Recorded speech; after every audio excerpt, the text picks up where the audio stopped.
जरांगेंच्या पत्रकार परिषदेनंतर भाजपच्या महिला पदाधिकाऱ्यांनी हॉस्पिटलमध्ये त्यांची भेट घेतली। जरांगे पाटलांचे समर्थक सोशल मीडियावर शिवीगाळ करतात, अर्वाच्य भाषेमध्ये कमेंट करतात अशी तक्रार या महिलांनी केली आहे। यावेळी जरांगेंच्या कार्यकर्त्यांनी महिलांना उत्तर देण्याचा प्रयत्न केला, तेव्हा महिला आणि जरांगे समर्थक यांच्यात काही काळ बाचाबाची झाली। नेमकं काय घडलं हॉस्पिटलमध्ये पाहूया। सोशल मीडियावर तुमचेही कार्यकर्ते सोडलात, पण आता चर्चा करतोय तेच तर सांगतोय तुम्हाला। कारण सोशल मीडियावर तुम्हाला तुमच्या बाजूनी लोक काय बोलतात हे दाखवतात, पण तुमच्या इतर महिलांना शिव्या देतात हे दाखवत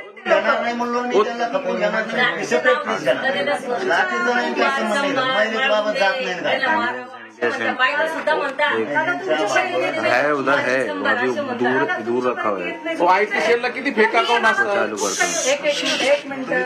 आयटी सेलला किती फेक अकाउंट आहेत? तुम्ही असं म्हणता की पाटलाचे सारे समर्थक अमृत नोनी आर्थो प्लस, ये एक प्रूवन फॉर्मूला। इसमें मौजूद नोनी फल के गुण और आयुर्वेदिक जड़ी बूटियां शरीर को जरूरी पोषक तत्व देने के साथ साथ हड्डियों और जोड़ों के घिसने, उनमें होने वाले सूजन और दर्द को रोकने में मदद करता है। दर्द मुक्त जीवन के लिए अमृत नोनी आर्थो प्लस।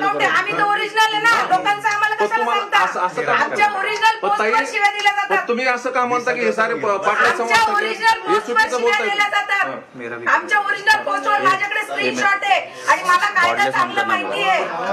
पोस्ट कोणते तुम्ही आयटी सेलचं कशाला सांगता? मला काय करायचं आयटी सेलचं? तुम्ही कसं काय नाही आयटी सेलचं कशाला सांगता तुम्ही मला?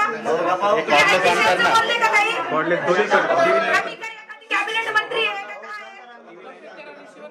हो आम्ही तर या बाचाबाचीनंतर जरांगेंनी गृहमंत्री फडणवीसांवर आरोप केले। पाहूया जरांगे आणि भाजपच्या महिला पदाधिकाऱ्यांच्या या संदर्भातल्या प्रतिक्रिया।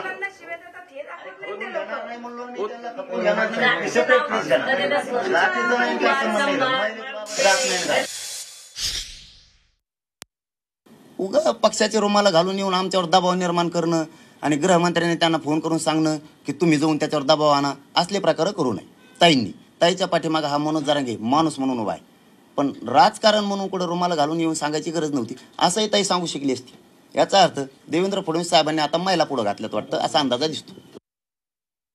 जरांगे पाटलांनी हा विषय सगळ्या त्यांच्या कार्यकर्त्यांना म्हणा किंवा त्यांच्या अनुयायांना किंवा त्यांच्या समर्थकांना जर सांगितलं तर नक्कीच हा विषय जर त्यांच्याकडून बंद झाला, कारण नाण्याच्या दोन बाजू असतात, एक बाजू किंवा एका हाताने कधीच टाळी वाजत नाही, की यांच्या मार्फत जर मेसेज गेला त्यांच्या समर्थकांना तर तो विषय कुठेतरी थांबेल आणि समोरचाही आपोआप शांत बसेल।